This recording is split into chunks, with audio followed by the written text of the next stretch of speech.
महाराज जी प्रणाम। आशीर्वाद बेटा। महाराज जी आजकल हम देख रहे हैं जो भी भक्त पूजा पाठ हवन या धर्म में लीन हैं उन्हीं को दुख क्यों प्राप्त होता है? ये दुख का क्या कारण है महाराज जी, जो कि भक्तों को ही कष्ट मिलता रहता है? बेटा, मानव योनि में या पशु योग में, त्रियग योनि में जो भी जीव जन्म लेता है यह अपने पूर्व जन्म के संस्कारों से ही सुख या दुख पाता है। जी महाराज। देखिए, हम मानव हैं, हम संत हुए हैं, आप मानव हैं, पत्रकार हुए हैं, मानव ही तो हैं। एक मानव चोर होता है और एक मानव पुलिस बन करके उस चोर को पकड़ता है, मारता है, पीटता है। ये सब पूर्व जन्म का संस्कार है, वर्तमान का नहीं। जो भी जीव अपने पूर्व जन्म में जो भी कर्म किया है उसका दंड उसे निश्चित प्राप्त होता है, इसमें कोई संदेह नहीं है। अगर हमने अपने पूर्व जन्म में अच्छा कर्म किया है, बड़े घर में पैदा होंगे। खराब कर्म किया है, गरीब घर में पैदा होंगे। एक मानव कमिश्नर बनता है, डीएम बनता है, तहसीलदार बनता है, दरोगा या एसपी बनता है। एक मानव भीख मांगता है, एक मानव मजदूरी करता है, एक मानव चोरी करता है। सब मानव अपने कर्म से भोग रहा है। एक मानव स्वस्थ होकर के अपना जीवन निर्वाह करता है, एक मानव नाना प्रकार का दुख बीमारी झेलता है। ये सब पूर्व जन्म का संस्कार है। जो भी पूर्व जन्म में हम किए हैं उसका दंड मुझे भोगना है। एक दृष्टांत बताऊं आपको? जी महाराज। ये सतयुग की बात है। भगवान शिव और पार्वती कैलाश पर्वत पर बैठे थे। एक बारगी पार्वती के मन में आया, भोलेनाथ तो अपने भक्तों की बड़ी रक्षा करते हैं, अपने भक्तों की बड़ी बड़ाई करती हैं, क्यों ना आज मैं अपनी आँखों से देख लूँ। ऐसा भाव बना करके पार्वती ने कहा, नाथ आज मुझे आपके भक्तों को देखना है, मैं मृत्यलोक ले चलो, क्योंकि मृत्यलोक के प्राणी आपको आपके प्राण से भी ज़्यादा प्रिय हैं। और ये सच है कि त्रिलोकी के समस्त देवताओं को मानव योनि में जन्म लेने वाले जीव बहुत ज़्यादा प्रिय हैं। पहले तो भोलेनाथ ने आनाकानी किया, पार्वती नहीं मानी, लेके चल दिए। जब मृत्यलोक आए तो क्या देखते हैं, एक कसाई एक हाथ में किसी जीव का सर लिए है, खून चू रहा है, एक हाथ में कटार लिए है और वो नाचता हुआ कह रहा, वाह इसी तरीके आज हमारा 1000 रुपये की गोश्त बिकी है, कल और जीवों की हत्या करूंगा और ज़्यादा बिकेगी, बहुत बड़ा धंधा मेरा हो जाएगा, कारोबार हो जाएगा। इस प्रकार से नाचते हुए जा रहा था।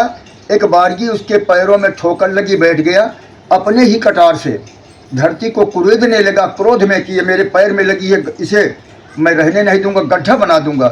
क्योंकि पापी व्यक्ति बहुत घमंडी होता है, बड़ा अहंकारी होता है। जैसे ही गड्ढा बनाया, एक घड़ा दिखा, घड़े को खोदा, घड़े को बाहर निकाला। जब ढक्कन खोल के देखा तो पूरा स्वर्ण मुद्राओं से भरा था। पार्वती देख करके दंग हो गई कि वाह भोलेनाथ, ये आपकी माया, आप तो उल्टा चलते हैं, यही आपका धर्म है, यही आपका कर्म है। भक्तों के लिए कुछ नहीं, पापियों के लिए सोने का घट। अरे भोले बाबा, तुम्हारा नाम जैसे है वैसे काम है, अपने भक्तों को कहाँ चाहते हो, तुम तो पापियों को चाहते हो। भोले बाबा ने कहा, करो अभी और आगे देखो, ये हमारी लीला नहीं, ये इसकी लीला है। इसने जो भी अपने पूर्व जन्म में किया है वो पाया, और आज तो इसे बहुत कुछ मिलना था, 7 घड़े सोना चांदी के से मिलना था। ये अपने पाप से सबको गंवा दिया, केवल एक पाया है। आगे चलो, हम समझाएंगे। जब थोड़ा आगे बढ़े तो क्या देखते हैं, एक बूढ़ा ब्राह्मण एक धोती को आधी पहना है और आधी कंधे पे डाला है, बाकी निर्वस्त्र है। माथे पर चंदन, गले में माला, हाथ में एक माला से राम राम राम राम राम राम राम राम राम राम राम राम करता हुआ एक डंडे से टेकता हुआ चला आ रहा है।